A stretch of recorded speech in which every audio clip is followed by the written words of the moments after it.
Hi friends, இன்றைக்கி நம்ம பார்க்க போகிற ரெசிபி பாரம்பரிய ஸ்டைலில் எப்படி பால் கொழுக்கட்டை பண்ணலான்றது தான்.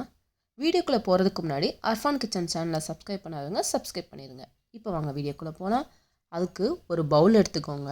இதில் 1 கப் பச்சரிசி மாவு வீட்டில் அரைச்சது, அதில் 1/2 டேபிள் ஸ்பூன் அளவு நெய், தேவையான அளவு உப்பு சேர்த்துட்டு ஃபஸ்ட்டு இந்த நெய் எல்லா மாவுலையும் மிக்ஸ் ஆகிற மாதிரி நல்லா கலந்து விட்டுருங்க. அதுக்கப்புறமா சுடுதண்ணி ஊற்றி இதை நல்லா கலந்து விட்டுருங்க. ஃபஸ்ட்டு நம்ம சுடுதண்ணி சேர்க்கும் போது கையில் பிணைய முடியாது, அதனால் ஒரு ஸ்பூனால் நல்லா கலந்து விட்டதுக்கப்புறமா ஹீட் ஆனதுக்கப்புறம் நம்ம கையால் நல்லா பிணைஞ்சு மாவை ரெடி பண்ணி வச்சுருங்க. மாவு 5 நிமிஷத்துக்கு ஊறட்டும். இப்போ 5 நிமிஷத்துக்கு அப்புறமா இதிலேருந்து மாவு எடுத்து நம்மளுக்கு பிடிச்ச ஷேஃபில் உருண்டைகளை ரெடி பண்ணிடலாம். நான் இன்றைக்கி சர்க்கிள் ஷேஃப்லையும் நீல ஷேஃப்லையும் உருண்டைகளை ரெடி பண்ணுறேன்.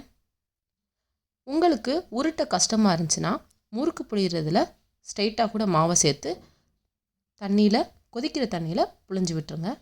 இப்போ நான் உருண்டைகள் எல்லாம் ரெடி பண்ணிட்டேன். இப்போ ஒரு பேன் எடுத்துக்கோங்க. அதில் 1/2 டேபிள் ஸ்பூன் அளவு நெய் விட்டுக்கலாம். நீங்கள் இதுக்கு பதில் ஆயில் கூட சேர்த்துக்கலாம். நெய் நல்லா ஹீட் ஆனதுக்கப்புறம் 2 ஏலக்காய், 2 சின்ன பட்டை, கலர் சேஞ்ச் ஆனதுக்கப்புறமா இதில் ஒரு 3 டம்ளர் அளவுக்கு நான் தண்ணி சேர்த்துருக்கேன். தண்ணி நல்லா கொதித்து வரட்டும். தண்ணி நல்லா கொதித்து வந்ததுக்கப்புறமா இதில் நம்ம உருட்டி வச்சுருக்க உருண்டைகள் எல்லாம் உள்ளே சேர்த்துடலாம்.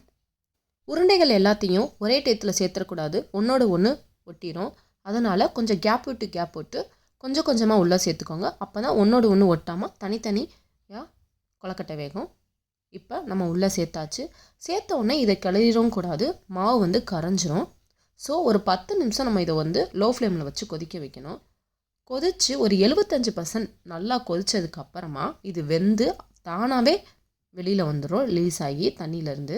ஸோ அந்த டயத்தில் நம்ம இதை மிக்ஸ் பண்ணி விட்டால் மட்டும் போதும். இப்போ பாருங்கள், 10 நிமிஷம் லோ ஃப்ளேமில் வச்சு கொதிக்க வச்சேன். உருண்டைகள் எல்லாம் ஓரளவுக்கு வெந்துருச்சு. எக்ஸ்ட்ரா உள்ள மாவெல்லாம் பிரிஞ்சு தண்ணியே அதில் உள்ள கொழப்பை ஏற்படுத்திடுச்சு. இப்போ நம்ம இதில் ஒரு 100 கிராம் போல் வெல்லம் சேர்த்துடலாம். சேர்த்துட்டு இதை நல்லா கலந்து விட்டுருங்க. நம்ம ஆல்ரெடி 75% வேக வச்சதுக்கு அப்புறம்தான் நம்ம இந்த சர்க்கரை பாகு சேர்க்கணும். ஸோ சர்க்கரை பாகு சேர்த்து ஒரு 10 நிமிஷம் மட்டும் வேக வச்சா போதும், நம்மளுக்கு 100% கொழுக்கட்டை ரெடி ஆயிரும். ஸோ இப்போ நல்லா இதை கலந்து விட்டுருங்க. இந்த டயத்தில் உங்களுக்கு இடித்த ஏலக்காய் சேர்க்குறா இருந்தாலும் சேர்த்துக்கோங்க. அவ்வளோதான், பால் கொழுக்கட்டை சூப்பராக ரெடி ஆயிடுச்சு. இதில் உங்களுக்கு தேங்காய் பூ தேவைப்பட்டால் நீங்கள் சேர்த்துக்கோங்க. நான் இதில் 1/4 கப் போல் தேங்காய் துருவல் சேர்த்துருக்கேன்.